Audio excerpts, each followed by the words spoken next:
Shalom, Shabbat Shalom, and Happy New Year, Shana Tova.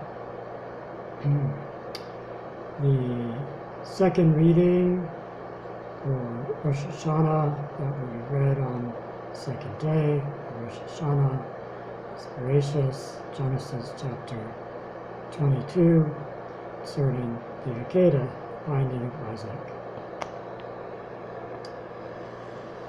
And it came to pass after these things that God tested Abraham and said to him, Abraham, and he said, Hineni, behold, here I am. Genesis chapter 22, verse 1 from the JPS 1917 Tanakh. Rashi comments, as mentioned as well in the Midrash Tanchuma, era 22. Such is the answer of the pious. It is an expression of meekness and readiness. Abraham was called to bring his son Isaac as an offering to Mount Moriah, the future location of the temple. He answered initially without having specifically been told yet what commandment he was to fulfill. He answered with one word, Hineni, an expression of meekness and piousness. Meekness denotes humility in the face of God's greatness.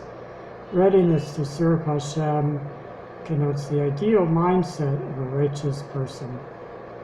Abraham made a commitment to carry out God's will, as much that his response was one of unequivocal piety in regard to the will of Hashem.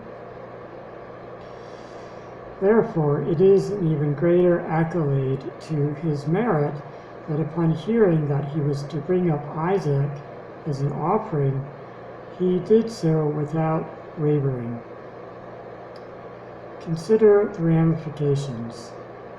Sarah was barren for 39 years before God fulfilled the promise of a child. Abraham was 99 when Sarah gave birth. Isaac was the sole heir to the legacy of Abraham and Sarah, the next in line to fulfill the mission where Abraham was called out from his homeland to a place that he would be shown. To bring up Isaac as an offering was tantamount to the end of all the hope and aspirations of over 50 centuries, decades of patient waiting.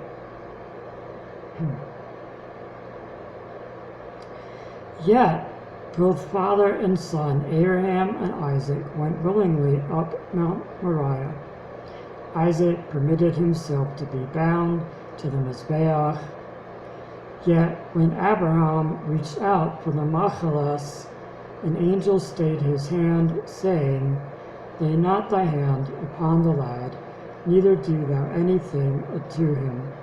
For now I know that thou art a God-fearing man, seeing thou hast not withheld thy son, thine only son, from me. Abraham was further blessed. In thy seed shall all the nations of the earth be blessed. Genesis chapter 22, verses 12 and 18. Perhaps this may be seen as a segue to Rosh HaShannah, when the entire world is judged and Hashem decides how many blessings we will receive. Shana Tova Tikatevu, may you have a good year and be inscribed in the book of life. Shabbat Shalom.